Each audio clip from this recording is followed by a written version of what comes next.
Dobrý deň, opäť vás pozdravuje Agáta. Dnes máme znovu pred sebou týždenný výklad na týždeň od 18. do 24. decembra. Je to výklad doplnkový k základnému výkladu na mesiac december a na toto obdobie, pretože niektorí z vás sa už samozrejme nachádzate aj v tých januárových energiách, prípadne v energiách ďalších mesiacov z budúceho roka. Každý, kto pozoruje seba a svoje okolie, vie zistiť, či teda je v tých správnych energiách, dobrých, alebo či prichádzajú zlé energie, takže toto si vie každý posúdiť a na základe toho aj to, či má sa teraz zaoberať najmä teda vyriešením karmy, aby sa to celé zlepšilo. Rozhodnutie je vždy na každom z nás, pretože máme teda slobodnú vôľu. Nikto nás nebude tlačiť do toho, aby sme my žili v lepšom a krajšom svete, ak nechceme. No, takže opäť bude týchto odkazov 7. Môžete si vybrať kombináciu alebo jeden odkaz, ktorý je potrebné správne pochopiť.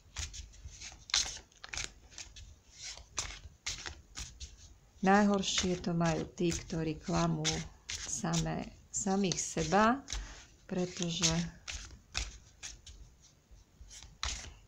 zabraňujú tomu, aby prišlo do ich života to dobré, čo je už pripravené.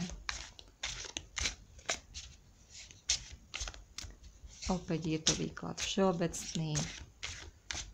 Nie všetko platí pre všetkých.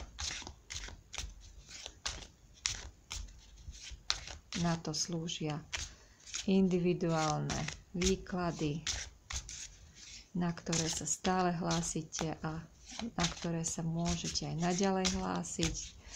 Najlepšie priamo cez môj e-mail agata.jakobova@gmail.com alebo cez iné kontakty uvedené v popise každého verejného videa a tiež v informáciách môjho YouTube kanála Vyššia dimenzia alebo Facebookovej stránky Vyššia dimenzia, prípadne webovej stránky, ktorej link tiež máte uvedený v popise každého verejného videa a tiež na Facebookovej stránke alebo v informáciách môjho YouTube kanála. No takže 7 odkazov. Podstatné je, čo vás napadne teraz. Akými myšlienkami sa zaoberáte.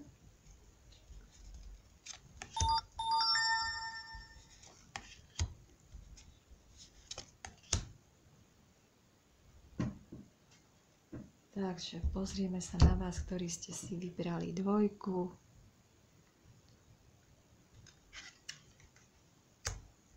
Tu je odkaz pre vás, ste pripravení. Ďalej sa pozrieme na 6.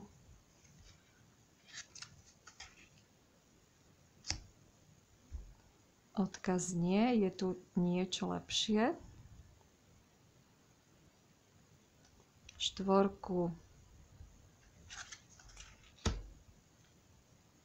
Buďte asertívni. 1. Odpoveď je áno. To súvisí s tým, na čo ste mysleli pred výkladom.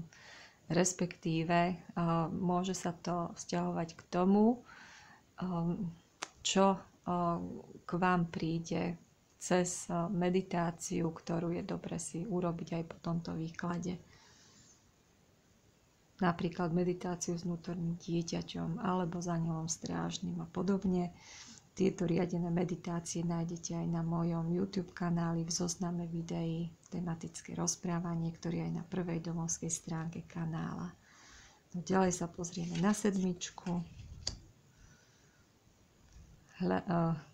Hľadajte znamenie, takže treba byť pozorný voči tomu, čo sa deje okolo a hľadať nejaké znamenie. Či už to bude indícia, pretože prichádza niečo dobré, alebo ak teda neriešite karmu, tak môže to byť príprava na to, čo sa ide diať. 5. No, tu je zotavenie, treba si nechať čas pre seba, treba sa zotaviť, nabrať síly, pretože ich budete potrebovať v nasledujúcom období. No a 3.